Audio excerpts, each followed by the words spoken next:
Hi, I had an idea. I'm going to start a little series on here. I thought, what better way to support our friends in Palestine, okay, than by reading the Quran together, okay? I've been trying to myself. Need some people to hold me accountable, okay? Because first of all, Islam is beautiful.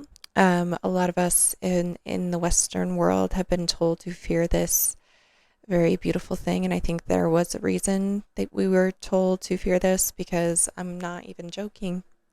Okay, when you start going down this path, it leads you straight to yourself. And in doing that, it leads you straight to God. Okay. I've had profound experiences already.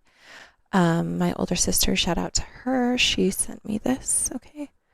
So let's start with the introduction, I guess. Glory to Allah Most High, full of grace and mercy. He created all, including man. To man he gave a special place in his creation. He honored man to be his agent. To that end endured him with understanding, purified his affections, and gave him spiritual insight, so that man should understand nature, understand himself, and know Allah through his wondrous signs, glorify him in truth, reverence, and unity.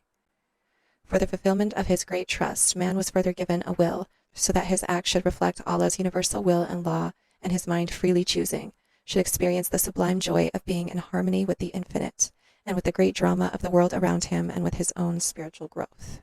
But created though he was in the best of molds, man fell from unity when his will was warped, when he chose the crooked path of discord, and sorrow and pain and selfishness and degradation, ignorance and hatred, despair and unbelief, poisoned his life, and he saw shapes of evil in the physical, moral, and spiritual world, and in himself. Then did his soul rise against himself, and his self-discord made discord between kith, and kin. Men began to fear the strong and oppress the weak, to boast in prosperity and curse in adversity, and to flee each other pursuing phantoms.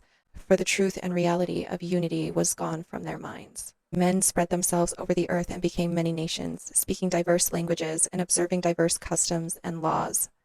The evils became multiplied, as one race or nation became alienated from one another.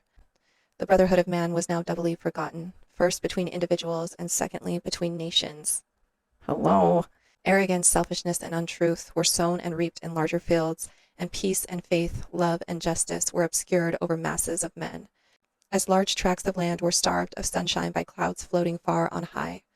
But Allah, in his infinite mercy and love, who forgives and guides individuals and nations, and turns to good even when seems to us evil, never forsakes the struggling soul that turns to him, nor the groups of men and women who join together to obey his will and law, and strengthen each other in unity and truth, nor the nations that dwell in mountain or valley, heat or cold, in regions fertile or arid, in societies that roam over land or seas, or hunt or tend flocks, or till the soil, or seek the seas for food, or oil, or fat, or gems, or dig out from the bowels of the earth precious stones or metals, or stored up heat and energy, or practice arts and crafts, or produce abundant wealth, or machines of ingenious workmanship, or live a frugal life of contemplation, for all are creatures of one God, and share his loving care, and must be brought within the pale of his eternal unity and harmony. I'm going to stop there because we can keep going and it will take like a lot of videos just for the introduction, okay? But I'm saying maybe we should I don't know.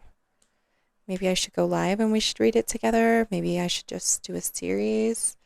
But she's thick, okay? Anyways, did that touch your soul? If it did, I have 13 amazing families in my bio from Gaza, okay? Who need your help, okay? Who would love your help? Go help my friends, okay? I love you.